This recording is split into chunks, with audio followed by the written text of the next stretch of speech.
Welcome to another week of the Gen X Guys with Len and JD. I want to thank all the consistent listeners, the small handful of you who continue to listen. It's fantastic. Yeah, Appreciate it. yeah, we do. Yeah, I mean, as We we don't even still, listen to it, but at least somebody else does. I listen to it to some degree. Do you really? Don't Yeah, lie. I really want to hear myself after I've done the conversation. Hey, because you want to hear me. Well, I have to do it for editing purposes. Like I'm not just going to throw shit out there for the Okay, sake. so you don't actually listen to it. Editing is not the same thing as listening to it. That's. Well, I mean, I have two different to things. listen, make sure the volume levels are good, and I mean, we had Yeah, one week where it was all but screwed that's up. editing. That's not listening to. Like you're not listening to like for enjoyment. I lived it. Why would I have to Yeah, listen to it? See? I already lived the conversation. So Yeah, you it did. doesn't really matter. Doesn't Yeah, matter. yeah, yeah. But yeah, Like my anyway. shirt? No, I don't like your shirt. Yeah, we're not going to win another game this year with all the injuries, but it's what it is. I mean, I just wanted to get to 500. well, you're already over 500. No, we have to win one more game to be over 500. We're at 8 wins. Oh, you mean finish the season over 500? Finish the season, so we just need to win one more fucking game. I was gonna say right now your team's over 500, so. Yeah. Well, yeah. No, you have to get to 9 wins to be over 500, by the way, because there's a 17-game season. I just said that. No, you didn't. You said 8 wins. You said 8 wins. I said we're at 8 wins. We have to win one. Fuck, do you not listen? No, I apparently don't. Yeah, no, we're at 8 wins. We need one more win. I mean, when you speak, I hear something. Yeah. It's more like the old Charlie Brown's, Wah, wah, wah, wah, wah. Exactly. Yeah. No clue what they're saying. Something's going on in the background. By the way, it's almost Christmas. It is. No? Happy birthday. Yeah, well, birthday. For those that don't know, his birthday is on Christmas. He's trying to take Christ's thunder. Right, yeah. I also have my nephew who's born on Christmas, so I'm splitting the power. Right, so it's a power split. Surprised you allowed that. Hey, I couldn't really control that one. I couldn't really control that. Keep that baby in there. But yeah, tomorrow. Hold him in. No.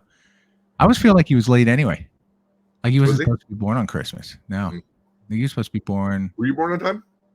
No. I was supposed to be Christmas Eve. So. Dude, that's pretty fucking close. On time would be the date they fucking say. It wasn't the date. No. On time is like within like 3 days before or after. That's pretty much on time. I don't see what you're talking about. It's for delivery. Fine. Are you a doctor now? Are you a doctor? You're right. I just acknowledge that technically you're right. Thank you. That's all we got to say. But I'm right. I'll cut the technically out later. Normal people who aren't psycho will actually say that give or take 3 days. Like my oldest son was 2 weeks late. They were actually talking about inducing labor with him. Well, yeah. Yeah. That's understandable. And I've seen that for others as well. When you're a week late, they already start planning out the date for when they'll induce if it doesn't happen. Yeah. See? So you have to give some they give you a due date. That's your date that you're expected to be born. And if you miss that date, either coming before or after, then you're late or early. I don't know if I was late or early. Most likely late. That's just me in general. So I'll be honest with you. I'm kind of guessing. I think I remember a story saying that was supposed to be Christmas Eve. I honestly can't remember. So. Some random thought from 20 years ago. Maybe that. More. Probably longer. Yeah. It just sounded right. It just sounded right. I was late or early. I can't even think about it. It's like no use of speculating, nobody to ask. True. So, I mean, you're here. What does it matter? Yeah, I'm here. So anyway. I made it this far. Yeah. So we're in the holiday season. That's pretty impressive. I actually think it is. I didn't think I'd make it this far. I would agree. I love telling my wife that type of stuff. For you and I. She appreciates it when I start saying, I should have been dead already. I think in our youth, there were definitely multiple times where we survived. How? I don't know. I feel like that there's probably plenty of people who've, especially in our generation or earlier, who've experienced those sort of events as well. Mm-hmm. And thankfully, we didn't have camera phones. No smartphones to be able to record it. Well, yeah. I wouldn't be employed right now if half the stuff came out. Not even half stuff. Like 10% of the things I did came out. That's true. I do miss the days, though, not having to worry about seatbelts or getting in the back of trucks and driving around. Oh, yeah. You could do that. It was fine. Yeah. It was normal. Like, whenever we went someplace, like, how many camper shells did you sleep in the back of going up to LA or going to camping. It was a normal thing. Nobody thought about it. And the thing is, I do not know of one person that died. No, neither do I, or injured themselves. Right. No, yeah, and not even injured. Not even like anybody that really flew out. Yeah. Like, yes, no. Tumbling to the front of the truck, from the back of the bed to the front because the brakes not slammed down. But usually you're there contorted. Somebody's laying on top of you and you're laughing. But that was about it. And it hurt. Probably had a concussion. But it's what it is. Yeah, I'd have to dig into why they eventually made that illegal. I mean, they honestly, all it takes is like one or two people, and then it's over. And then they want to ban it right away. Yeah, just like seatbelts weren't required back in the 60s and 50s. That's why a lot of the older cars, classic cars, unless they've modified it, the original classic cars, definitely in the 50s, had no such thing as seatbelts. Well, my first car, and this one, it had a lap. It was a 1969 Chevy Caprice, which is basically like an Impala. Yeah. And it had a lap belt only, but it had a shoulder belt that came down from the A-frame, and it came down and you had to buckle it. So you buckled it separately. You actually had two different inserts. Right. Yep. Yeah. That was their first attempt at trying to create that full harness. I guess we can make you safe. Dude, I only was forced to put that on a couple times riding with you. Usually because my brakes went out.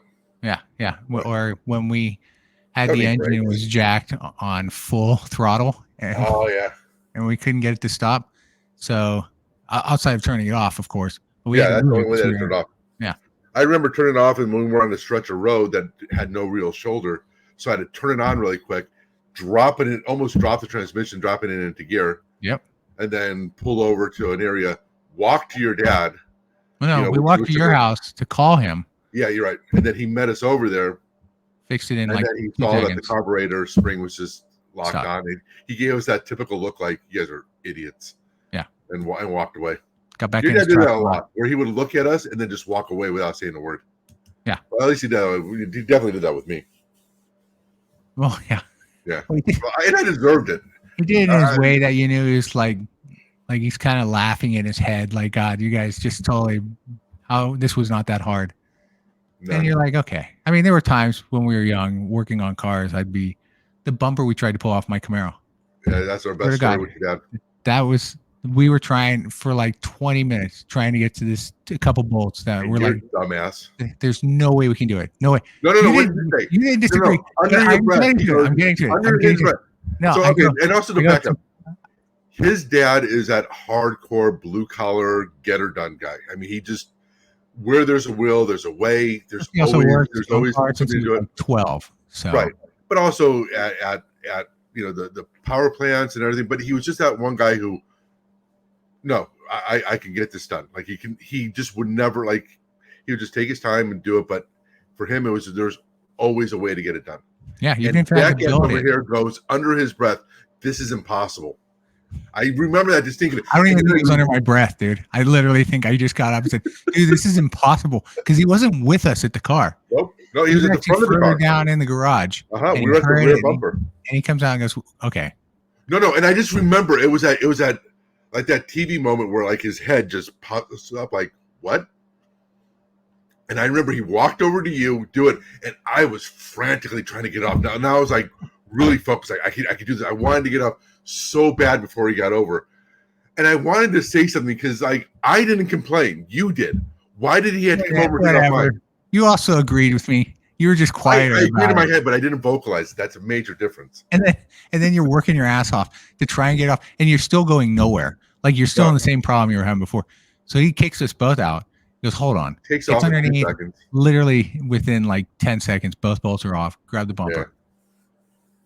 Yeah. And actually, to be fair, I don't think he ever actually showed us how he did it. Like he just said nothing's impossible and walked away.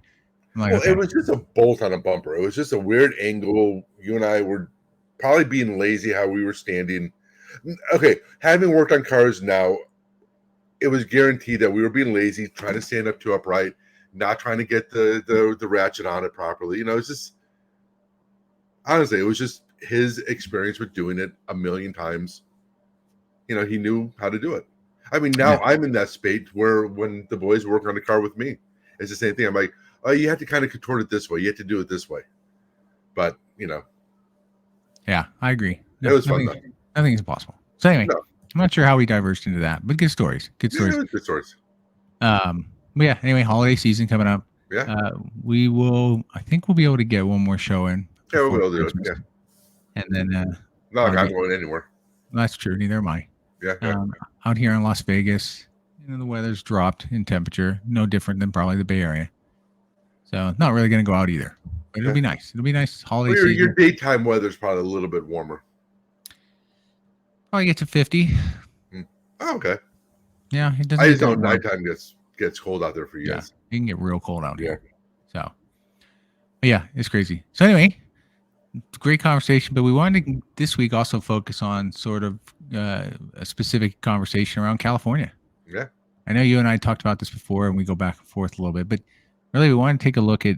So we're both from California. I was born and raised in California specifically for like 47 years. I lived there. And just over in the last 5 years, I moved out here to Nevada. So and I've even seen though it I kind am of grow. Born in Cleveland, I moved out when I was 3.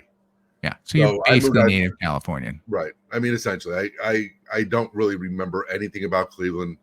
The only thing I've really kept is the sports teams, which still makes no sense to me. Whatever. You know nothing about Cleveland, but you have an allegiance to a team that you spent 3 years of your life. My brother. You were 3, dude. You were 3. My brother. It's a birthright. Okay. Or a birth curse. Like that. It's a curse. It's 100% the curse.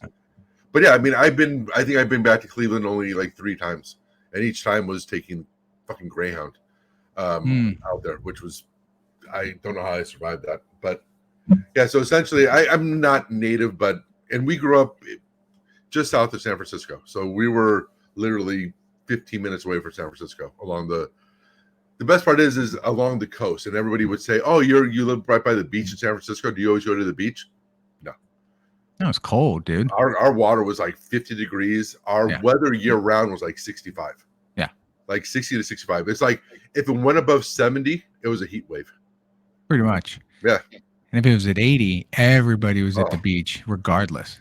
Like, but you never went in the water. Not deep. No, people would run in and let the feet get hit, maybe even up to the knees briefly before it comes completely numb, and then you'd run. Freeze. Yeah. Everything would get numb. We grew up. He grew up in a town just north of it, but I grew up in Pacifica, which it was cool because we had a pier where it was mainly for fishing. So like people would fish for abalone and everything off the pier, but like we would walk down there like when there was like a storm or whatever. I remember how like the waves would just come in, but it was, the water was cold, and we didn't have those Southern California nice beaches, whatever. It was cold, wet. I mean, during coming to school, I used to take the bus to school, which kids nowadays don't do at all. But no, here in Vegas, there's school buses that come around and get kids all the time. But as far as public transportation, probably not. I don't know of any that actually we don't have any that even run around this area. Well, the thing was, for my kids, when they went to school, they went to a Catholic school in the area, but they had to be dropped off. Like they couldn't walk to school. Like it just wasn't allowed. Right. Like you had for them to leave the school, they had to have a guardian or somebody, an adult off of a list to take him off of school property. Yep. But I went to school, but there were days in October, November, where I would get to school wet. It wasn't raining. It was just the fog was so thick that my glasses would be totally fogged over, wet, hair wet, getting into school. Is that because you took the bus, jumped off, and then you walked the rest of the way to the school? Yeah. And it was about a 10-minute walk, 15-minute walk. Got it. Yeah. I had to go over the freeway and then kind of walk this little back. Remember that trail? Yep. That would go, in between, Yeah, the trail's still there. I think the trail's still there. So. I don't know. Didn't they build houses around that area? They did, but I don't think that there's further up. It was the area where you used to take your car around and spin in the big open dirt area. So the funny thing is that there was a bunker there. It was a literal bunker from World War II that they had. Both of them. Yeah, both of them. There was bunkers, and we used to call it the bunkers.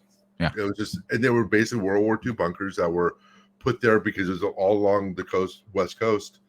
Worried about the Japanese attacking after Pearl Harbor. Yeah. and so we had a bunker right up there. But yeah, it was all dirt, and yeah, we used to try to take my 2-wheel drive 5-ton Chevy Caprice around that area trying to do Dukes of Hazzard. You know, it didn't work as well as Dukes of Hazzard. We almost got it up the hill. But then when we got kind of stuck and you had to back it up, you turned it into a ditch for no reason. That still makes no sense. It slid into a ditch. Okay. It did not. It was wet out. It was on grass. I had no control over it. I had no control over it. Stop. Okay. I kind of did try to think that I could do the thing where you back up and whip it around really quick. Yeah, exactly. That's what you're going for, and it didn't work. So we went to a ditch. See, but these are the videos of things that we did as a kid. We never did anything like I don't want to make it sound like I did anything that would have got me canceled. It would just show how big of idiots we were. Got me canceled. I wouldn't worry. We didn't do anything against anybody. We weren't malicious or anything. We were stupid, but it wasn't anything malicious. It's only with ourselves. Yeah, it was only put ourselves in stupid positions. Yeah. So yeah, California. Anyway, that's where we've grown up most of our life, and I mean, obviously, over the decades, definitely changes have happened. No more so than San Francisco, which is just completely crapped out, if you ask me. From my days with my grandparents I went to high school down there. My kids went to high school in there too, and just how it's over the last probably 5, maybe 10 years, but maybe less than that, but about 5 years now, it's gone to crap. But it's not just I think it's like 10 to 15. I think it's been a progression. Yeah. But I'm not just here to like rag on the state because I left for many reasons. One, cost of living. 2, the traffic is ridiculous, which is of course due to so many people having to share homes and having to commute to work, and it's all pre-pandemic, of course. Yeah. And then it just wasn't. Yeah, it's just politics wise, for me on both sides. By the way, we're just ridiculous. And I'm like, okay, they're not, and all the money you're putting in and getting taxed on and all that shit. It's like none of it was being used. Like one of the worst roads. Like so, from California to Nevada, you can take Highway 15, and then when you hit the state line, you hit Nevada and California. It's interesting. Nevada side roads are good. California side suddenly it's just crappy shit, and they get a lot more money than Nevada does when it comes to taxes. And they spend none of it wisely. And that's the worst part is that every year or two you hear a new proposal in a form of a tax, whether it's a direct tax or however they do it. They're talking about, we're going to improve roads, we're going to reduce congestion, we're going to do all this. But every 2 years they're saying it, and they say the same exact thing every 2 years. And every 2 years everybody buys, it's for a good purpose. But I think it's really just, but that money gets diverted. It's like, but even in the Bay Area, they wanted to raise bridge tolls. Now, when I first moved to the East Bay, they were talking about raising bridge tolls temporarily to like $3 from $1, and it never went down. And everybody said, "Oh, this is only temporary. We're only doing it for this reason to pay for it was when the New Bay Bridge was going to be built. It was only to pay for the New Bay Bridge, which, if anybody remembers following that was a fiasco where they delayed it by a year because the mayor of Oakland wanted to be redesigned. Oh no, it wasn't the mayor of Oakland. It was what's his name? He was an old mayor of San Francisco. Willie Brown. Willie Brown wanted it redesigned to be more aesthetically pleasing for the East Bay. Because for those who don't know, with the Bay Bridge, there's Treasure Island in the middle, and there's technically 2 different spans. You have the western and the eastern span. So the western span is the San Francisco side. The eastern span is what people would say is the Oakland side. And they were just going to have it as just a standard bridge. They didn't need to actually make any suspension to it. But they actually delayed it a year because it wasn't aesthetically pleasing. And it essentially, like, they delayed it over a year, and it cost like $300 million extra just because of the delay. Yeah. But that bridge toll hype was only supposed to be for 3 years. It never went down. And recently it went from $5 to $7. Best part was they voted on it in the Bay Area, right? And it's very typical what happens in most of the country in terms of voting, or even, just how it happens, is that the people in the South Bay and the peninsula who don't use the bridges very often were like, hey, let's raise bridge toll to help with these new roads. But the people in my area and areas that use the bridges were voted overwhelmingly against it. But the majority of the population is in the South Bay and in areas that don't use the bridge. So, they basically voted to tax us more to be able to pay for roads.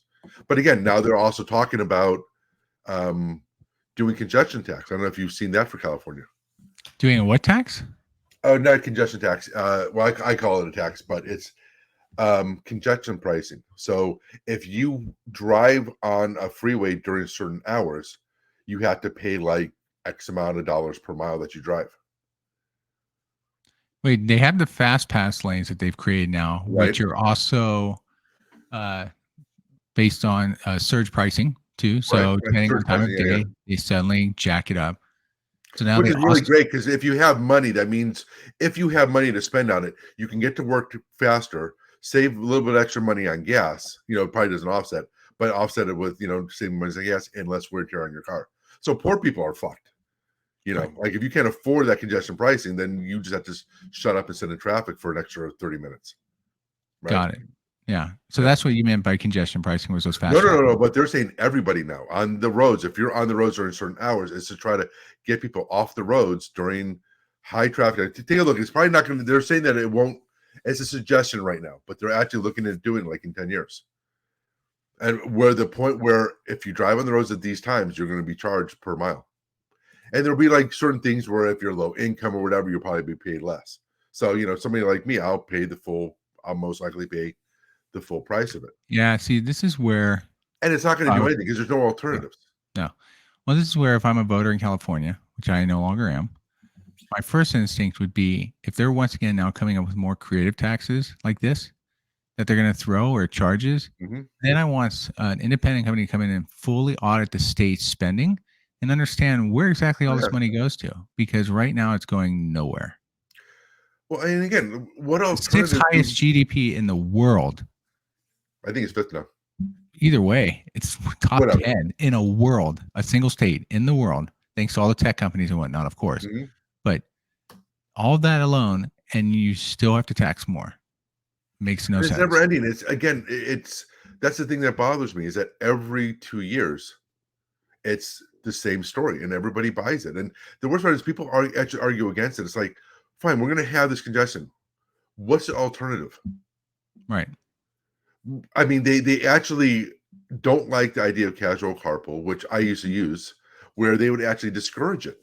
So for those that don't know, and they had something called casual carpool, where at certain areas you would drive into this parking lot. And it was actually a parking lot for it, but you would drive to this parking lot and you would pick up people to be able to do carpool. So you would go there and like 2 or 3 people would jump into your car.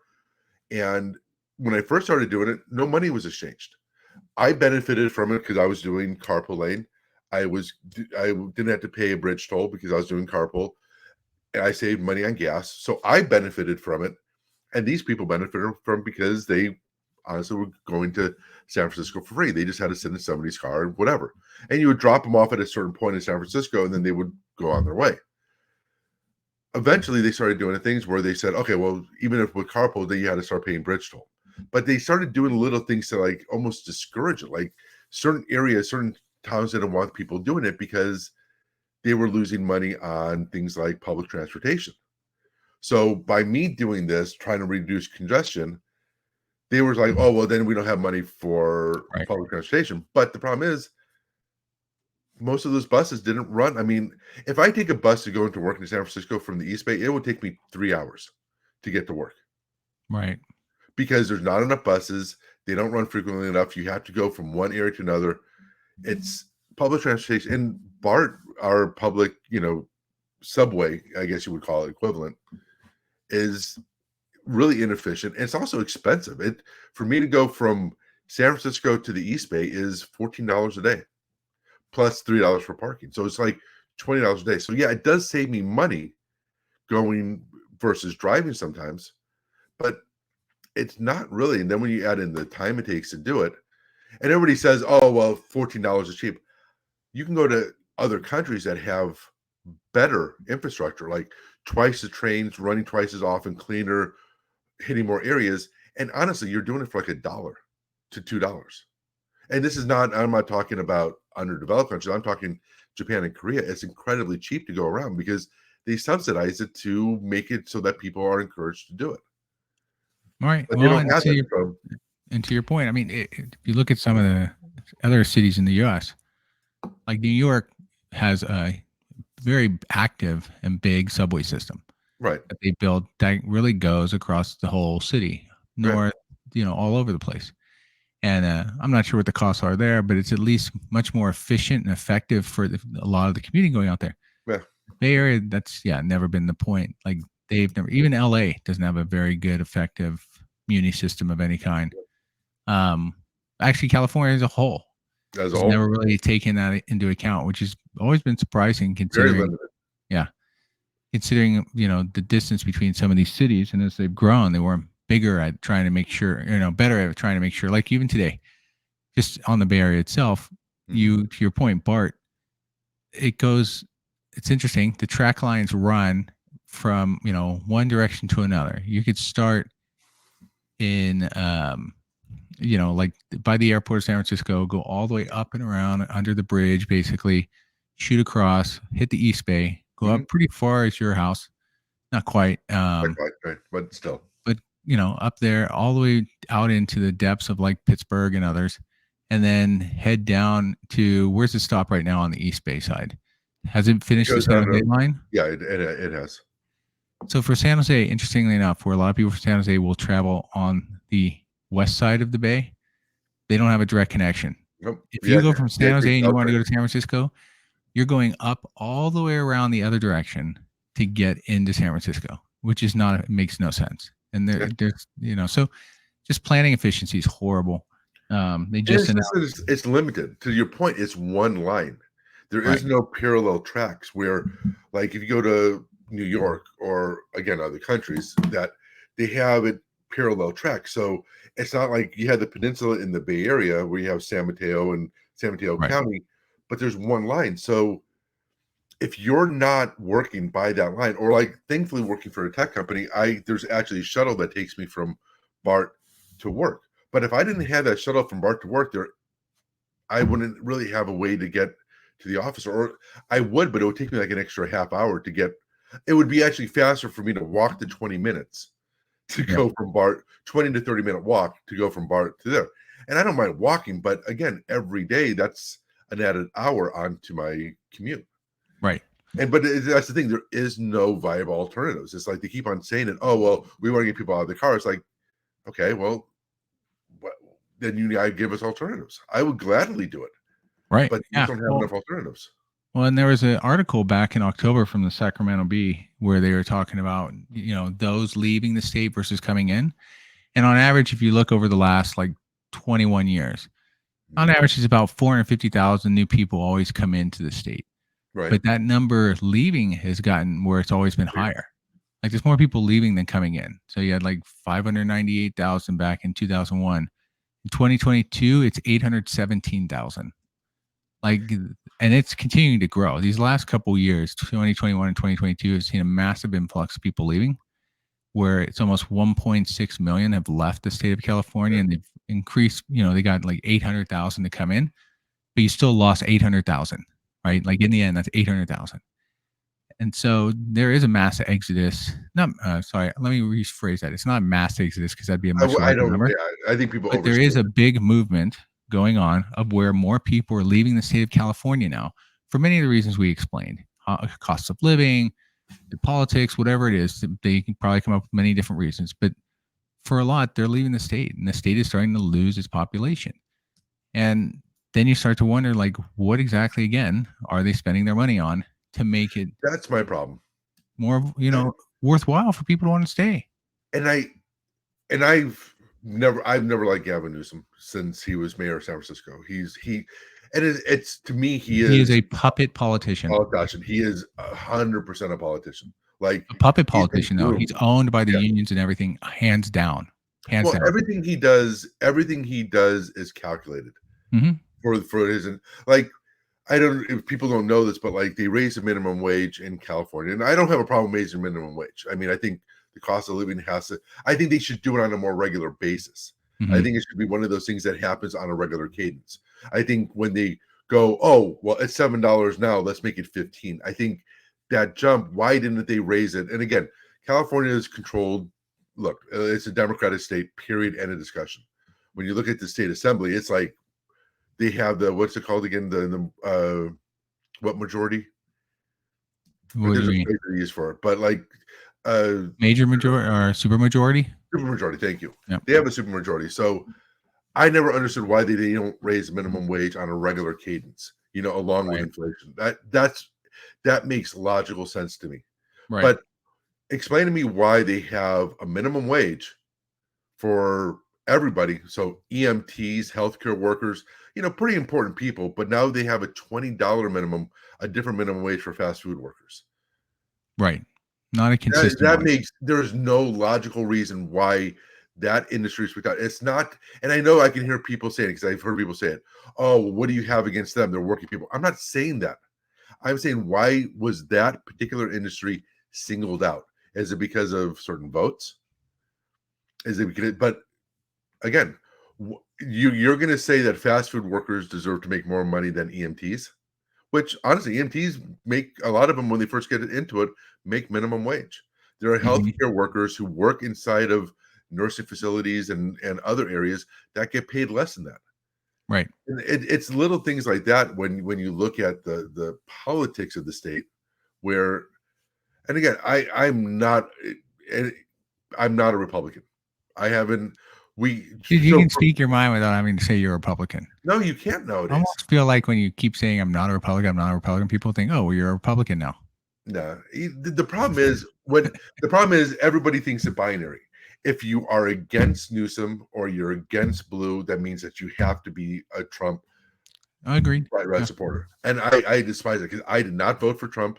I'm not red. I voted. When I have voted, I voted Democrat as well as Republican things. I vote based upon the person and the policy. I think people who vote that way, it's like a religion to them. But well, yeah, most people just vote because to them it's I mean, there's that Eddie Murphy movie called Distinguished Gentleman that he did in comedy, and he basically, the incumbent dies, and they have the same last name, and so he just basically runs, never shows himself, nothing, just uses the name, goes around and says, remember to write for Jefferson. And people were like, oh, who do we vote for last year? Oh, Jefferson. Oh, yeah. And he wins. No doubt that that's not real life. Yeah, I mean, that's my point. It was a great comedy. People should check it out, by the way. But that being said, it kind of references some truth to it because to your point, like when I ran for Congress back in 2000, I knew I was going to lose because the incumbent had been a longstanding incumbent and no one was going to look elsewhere. Right. Like he always had 80%. And it wasn't because he did anything. He never even talked to constituents or did anything for the district. It's just his name. People were just, well, I voted for him before. I haven't heard anything negative per se. So, and that's it. Yeah. So I'll vote for him again. So most people don't go out of their way to actually try and figure out who they want to vote for because they 100% don't want to care. They hate politics. I'm against term limits, by the way. I think the need for term limits shows a total breakdown of democracy. You do not have to vote for. You can vote for anybody. I can write you one. Let's say you were in California. I could write you one on any ballot. You can write yourself in. You can vote for anybody you want. Term limit shows a breakdown in democracy. So I would say no term limits. I would say age limits. Age limits, but again, why are we voting for fucking somebody who's in the 80s? Because they're 80. A bunch of old people are voting them in. Okay, well that part. Okay, if you want to say that, I can understand. I can understand it, but that's almost exclusively why someone who is like Mitch McConnell or others who should not be in are still there because one, blind allegiance to the party. Do you? Okay, wait, sorry. Going back to California now, going back to the whole idea of California. Do you have any doubt that if Feinstein didn't pass away, that she would have been reelected? If she would. Oh no, she already said she wasn't rerunning. No, I'm just saying. Do you have any doubt in your mind? If she, no doubt. No doubt. She would have been reelected. Even with all her cognitive deficiencies, these health concerns, she 100% would have been reelected if she would have tried. And this isn't blue or red because Mitch McConnell's the same way. That fucking guy, like, he turns off for like 10 seconds. Dude, seriously. Like, you see him, like it looks like a glitch in the Matrix. He literally shuts down for like 10 to 15 seconds. Yeah, totally agree. He just freezes. But to your point, like I get your concept about term limits. I mean, there's some concept to that I get in the past because they just didn't want. Sometimes it's best to get new blood in there, right? Because you become, once you're in the machine for too long, you no longer see anything outside of there. I'm not against that. Then I'm just people out. But we just expressed that people don't look into these things. They have democracy doesn't work. Correct. It does not. I know. I actually don't disagree with that. That's why we're it doesn't work. Democracy. That's why we have presidential college. Yeah. How many presidential elections happen every 4 years? That the biggest thing they always talk about is, I'm going to help you unify this country. That's been going on since fucking George Washington. So at what point do we start to realize, you know what? No one can unify this country. You know why? Because there's just too many differing opinions, and that's fine. But stop stating that, because you're not going to do it. You're not going to reach across the table and when your personal opinion feels different than theirs, like you're not. I've seen it too many times with people in their own personality. We'll unify it as long as you start to agree with me. That's what it is. Exactly. If you agree with me 100% or not, then I'll compromise. Right. But I also look at it from, look at sports. Like, we have a society, and this is, humanity itself, not just the U.S., by the way. Okay. And we're kind of explaining out of California. We'll come back to it in a second. Yeah, we'll go back to California. In humanity itself, we always have picked sides, right? Like, we always emotionally are driven by one way or another. Wars were usually driven by emotional leaders who wanted to get to be this big guy who's controlling and seen as the greatest of all time, right? And so he'd send people off to their deaths to just achieve his goals.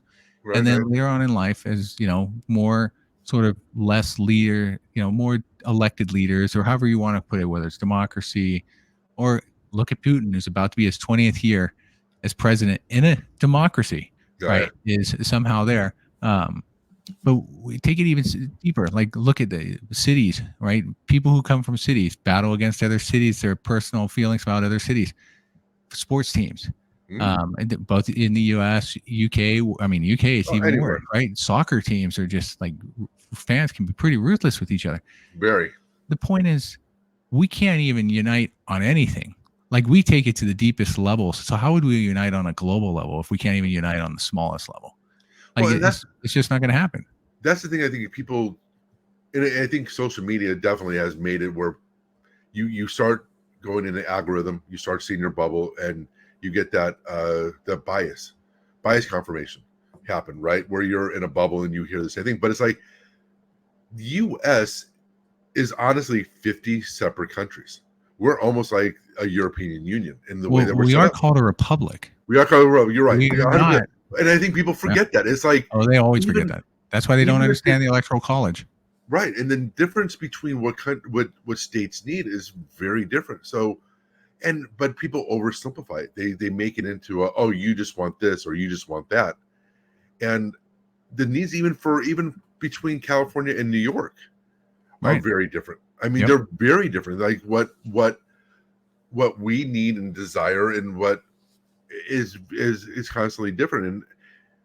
But again, it's like, you people don't really even take a chance to actually look at the other side. No, and that's where a major problem is. Yeah, I mean, you have influencers now who can help influence you one way or the other, and literally called influencers. Yeah, I mean, what does that tell you, right? Like, what does that tell you about society as a whole? But that part aside, I mean, it comes back to, like, to your point, like, there's just, we're a republic. We were already a separate structure as it was. That's how we were created, because none of the states or the colonies back in the time, but the states wanted to live under what the other was doing. They didn't actually believe what the others were doing in a lot of ways, but we had unified causes. That's where this country becomes unified, mostly. That's when you can get maybe 80% unified, never 100%, because there's always going to be difference of opinion. But I mean, with California, like, going back to California, to your point, like, there is northern, like, anything north of Sacramento and central California, and also either Southern California in certain areas, Central Valley, are Inland Empire, not Republican or not Democrat. Yeah. Like they don't buy into it. They get irritated because everything's dictated to them basically by the populace, which again, if you look at the populace breakdown, the majority of the populace is going to be in the cities, Sacramento, San Jose, San Francisco, LA, San Diego, whatever. But they have a different opinion. Like they don't believe what the state's doing. So your full state's not even unified. They may seem like it, but it's only because the bigger cities get more representatives, to your point, for that supermajority versus the smaller counties that don't. Right. And they will redraw counties to help kind of bleed those ones out. And it happens in every state. I mean, Republicans do it just as much as Democrats do. They all do it because they're trying to maintain power. And that's the problem. They're trying to maintain power to do what? Nothing. Like, how are we spending as a country like 14 trillion or whatever the trillions we were going to send to support like Israel or Ukraine or others? But that money can't be turned around and used to pay off everybody's education bill or provide everybody with healthcare. Like, if we have that much money stored away, we can cover it, and we don't. Well, have you seen that meme? Stored away, by the way. The one meme that says that is like, this country's about to find out why we don't have free healthcare, and they show like fighters and the aircraft carrier groups and all that type of stuff, and that's why we don't have free healthcare. Which is wrong, because I mean, it's true from the perspective if you just look at it that way, yes. But the reality is we can afford it. Like, if we can send money to other countries to build their own, then the math doesn't make sense. Yeah, it's like it'd be like you don't donate money for somebody for homeless people or whoever for a food bank when you're starving yourself. Right. It's not to say that the intention isn't. And again, that's the one thing that people get blinded by. It's like, well, what is the intention? Okay, the execution is really what matters. Right. If we're starving here at home, we shouldn't be sending money elsewhere. I'm not against sending money to help them and everything like that, but first and foremost, we should have it here. And I think, but to go back to your point about California, I think a lot of people outside the state have no idea about certain things like that. They have no idea that if you go down the Central Coast or the Central Valley, of not just that it's red, but how much agriculture, how rural it is, or when you look at anything above Napa and Sacramento, it's that area north of Sacramento in the Bay Area is a bigger area than a lot of states in the country, but it's very rural. I mean, if you go up to Fort Bragg, and so on, and I'm forgetting like by like Mount Shasta and all that area, it's very rural area. It's not anywhere people like. If you showed a lot of those pictures of it, people wouldn't recognize it as quote unquote California, which is one of the things that to kind of not want to constantly rag on California, but it's the biggest benefit of California, the geography. And I think that's the part where that kills me about when a California governor, and we've had Republican ones, and I think they'd say the same thing. They try to make it sound like, oh, I did this. It's like, no, people come to California because of geography. It's always been that way. Our weather is awesome. Even Northern California, our weather stays within 50 to 70 degrees pretty much year round. It's tolerable. I love the weather. That's like one of the biggest selling points. But also, like I said, you can go up to Mount Shasta, you can go to Fort Bragg, up the northern coast, and then you have the beaches in Southern California. You have desert, you have mountain ranges. In terms of diversity of geography, there's no state in the union that comes close. No, because there's no state as long as California either. Right, and that's a huge structure. Right. Like California is one massive state. We literally have the Death Valley, the hottest place on earth, and then you have something like we have the Sierra Nevada, which again, that's a major mountain range that gets major snow. Right. But I will push this way as well. The geography is definitely the mainstay of why people come to California, because of the beauty, Yosemite and others that they can go into. On the flip side, they're starting to be run down. They look like shit. You got a bunch of homeless people ruining the beaches, got drugs and shit running rampant all over the place. So it's not fun for a family to come in and then see all this crap happening around them, because the state does nothing to really make it better. The thing is, and I'll say this, 90%, even, for San Francisco, just focus on San Francisco, the city itself, not the surrounding area, but 80% of San Francisco is fine. 80% of San Francisco, you don't have homeless. Like if you go to like the avenues, you go by. Well, there's homeless in the avenues. I know, but I'm just saying it's fine. It's what you expect in a large city. It's nothing. It's not that run down. So there's no. When you go to downtown area, when you go to downtown, South of Market, all that area in that area, or even now, unfortunately, how Golden Gate Park is. Golden Gate Park is a beautiful park, but how many encampments are there? Right. And again, it's not to say. And people always say, well, what to do with them? It's like, why do they have to live in San Francisco? Why do they have to be inside San Francisco? Look, I make a good living. I make above the average even for California. I can't afford to live in San Francisco. I had to live outside of it because right now, both sides, the only people that can live in San Francisco are either you're very well off or you're broke. Somebody like me, I get no benefit of any of the changes of the low-income housing or affordable housing that happens in San Francisco. I don't qualify for it, but I also don't qualify to be able to live in San Francisco. I mean, I probably could if I got rid of my whole family and decided to live in an apartment. Yeah. But it's always that option, I guess. Right. I guess I could. But I do love San Francisco, but it's not what it used to be. And anybody, it's funny because anybody that says that, oh, there's still, it hasn't changed or it's not that bad. Well, I would question how long they've lived there then. How long have they lived there? Because also, where do they live? Yes, where do they live? Where do they live in San Francisco? Because but also how long they've lived there. Because how long they live there. It's not the same. I worked in San Francisco by 5th and Market, well, more 5th and Mission, and there was open air drug usage all around. Like you can look out the window at work. And so, and I'm talking about like, it's not that it's like it's in a small alley, but the alley is right by 5th Avenue. Right. And it's just people are out there just sitting and doing it. And honestly, and the idea of defecation, it is everywhere. I'm sorry, but I've been through San Francisco and downtown and Market area and South of Market, that whole stretch there. Like when we would go for a concert, like we went to what's it called now? It was AT&T Park at this time. It was Oracle Park. Where the Giants play. Where the Giants play. We went to like been to 2 concerts during the last like 2 or 3 years. And it's one of those things where I'm sorry, but like, you try to park a little farther away so that you're not spending $100 for parking, which, it's fine. That's a concert thing. But like, I have to make sure that I'm walking with my wife. And like one time we went with my nieces because of where they're walking through. I mean, and it's lit. It's not like they're not on a main street, well lit, but again, it's the people that are out there. And also the response of the police department is non-existent. Well, because there's certain restrictions being put on the police departments now. What? I mean, and that's not just in San Francisco. It's more of a, it's happening more and more. Every major city in the U.S. now, it seems like those restrictions. It's not just San Francisco. It seems everywhere you see it happen. Yeah, I mean, some restructuring was needed, right? 100%.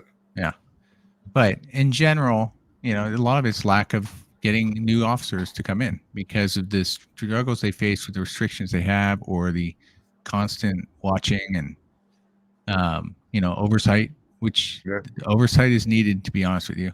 Oh, 100%. But I mean, the strictness of that oversight can make it very unbearable for them to get things done. So it's a real challenge. Yeah. And especially, it's just hard because I do still, and maybe some of it has to do with I don't know why she got we grew up. I know, right? Maybe it also has to do with the fact that we grew up there. Like growing up in San Francisco, going there during college time, or even like going with my grandmother when I was 10, 12 years old, going to taking BART into San Francisco, going to Powell Street. Remember the Woolworths that was there at Powell and Market? Yep. I remember sitting at the counter there. So there's a ton of nostalgia about it, and I still think it's a beautiful city. I mean, it's hard because it's like we'll go down there and it's just some of the things are familiar, but there's a lot of things that are becoming unfamiliar and not in a positive way. Right. I will say it's I know for homelessness, to at least from what studies I've seen and whatnot, and and reports you've seen. Again, I don't study it enough myself to know, but um, they they generally have tried to find ways to give them places to stay, right? But the reality is a lot of them may be on drugs. Not all of them by any means, of course. but a lot of them can be, and there's restrictions. You can't stay in these places if you're doing drugs. Right. If you're doing drugs, it's not allowed, and so they leave, and then they just continue out on the street. That is the reality of it. And for those that don't, then it's more about what are some of the other causes for why they won't. They just who they are as a person. Like they're adamant, they just won't take hand-me-downs, but they'll ask for money. And but they want to be in control. But they want to be in control, but they'd rather sleep on the streets than have a cot somewhere in an open area with other people. And to me, that's if that's their choice, that's their choice. But it shouldn't have to be out on the city streets and out in the open like that, where it's when it becomes you're infringing on my rights, when your decisions start affecting me. Like again, not feeling safe in a certain area because of whatever reason. Right. And again, it definitely doesn't mean that there needs to be solutions, but again, it's nobody ever wants to do the solution. When we talk about housing solutions, like even Gavin Newsom basically blatantly said before APEC, when people called him out and said, you only clean the city up specifically for APEC. We'll work on solutions. And it's like, well, we've been working on solutions, but you're not wrong. We did. We made sure to move all the homeless out, clean up all the streets, repaint everything, make it look like this city is just beautiful, which it's not. And not a month after this thing's over, it's almost back to where it was before. And nobody cares. And what's the solution that Newsom's working on? Like, it's gone now. You know why? Because APEC's done. It's done. So there's no solution. And I'm not a conspiracy theorist, but there's also like the theory that a lot of the money, homelessness is now a big industry. How? Because there are people who make $100,000 a year trying to solve homelessness. $150,000 a year.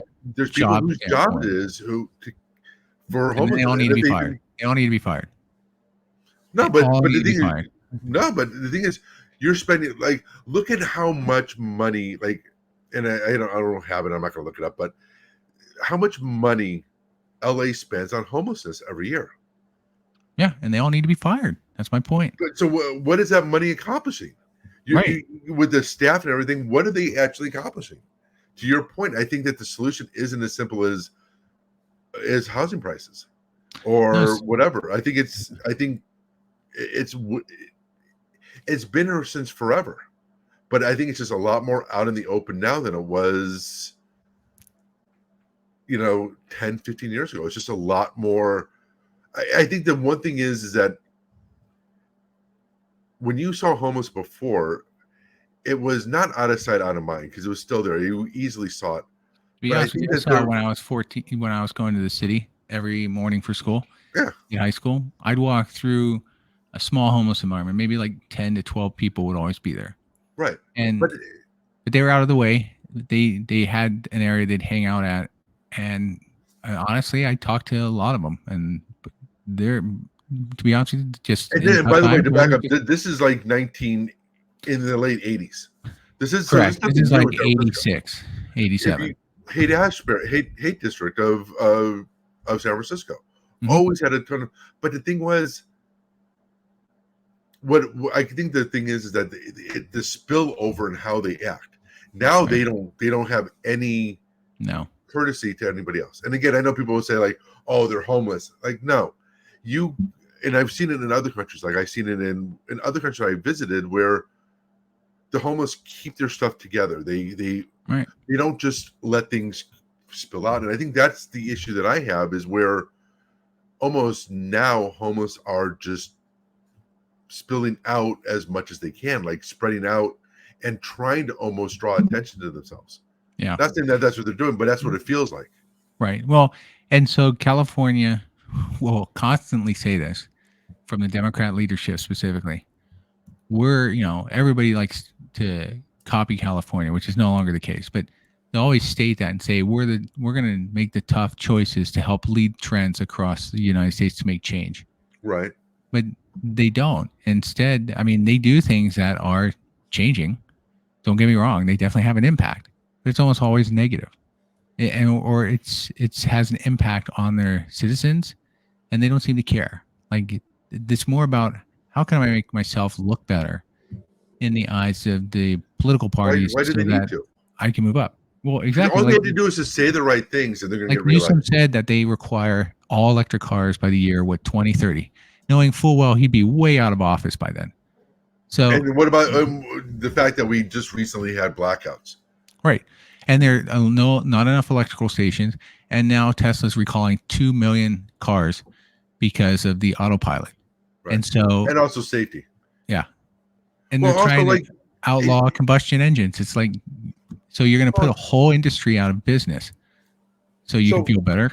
Let's also back up. When I got solar put on my house, yep, basically they size it almost just too small for your usage. So they go back and they look at how much usage you've had over like the last 2 years.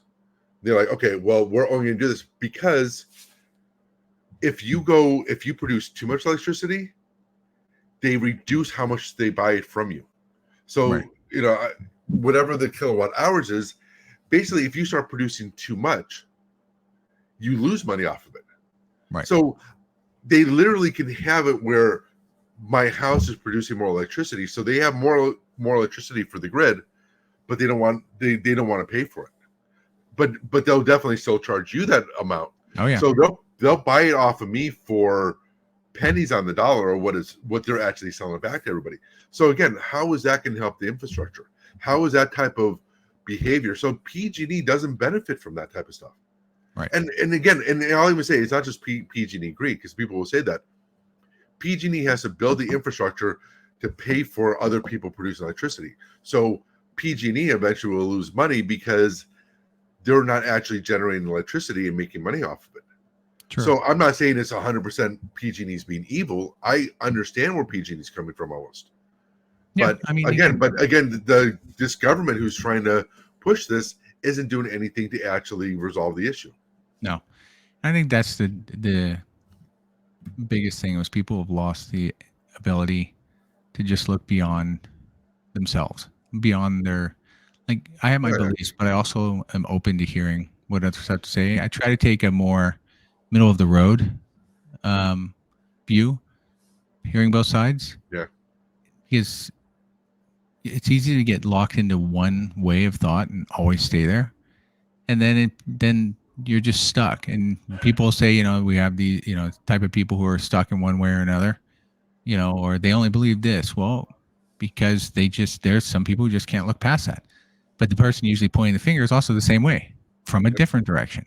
And so you got to be able to look at both. And so that from a California standpoint, look, it is a love-hate relationship. It is. For me, to be honest with you, I love what I love about California is based on the past. Like, I don't love what it is today. Any nostalgia I have for it is purely based on my memories from the past and not for how it is today. So if I go back, I'm only going back for the nostalgia and less about, God, this is the best place. I should really go there. No. It's more about I have family there. And you know what? When I was younger, we used to go here. Let's go check it out. And hopefully it's still there, and it's not. If it is still there, yeah. But yeah. So, and for me, still here, it's a lot of it has to do with family, which you understand. And like with my in-laws live with me, so there's a lot of that. But if an opportunity came up, I would take it to leave California.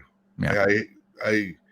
I'm here and staying here. I still enjoy it. I still like the benefits of it, but it's that balance is becoming less and less, right? Like, I'm not feeling it as much as I used to. Like, if another opportunity came up, I would probably definitely take it. Whether it's like, and most likely it will be Nevada or another, but definitely it'll be another state.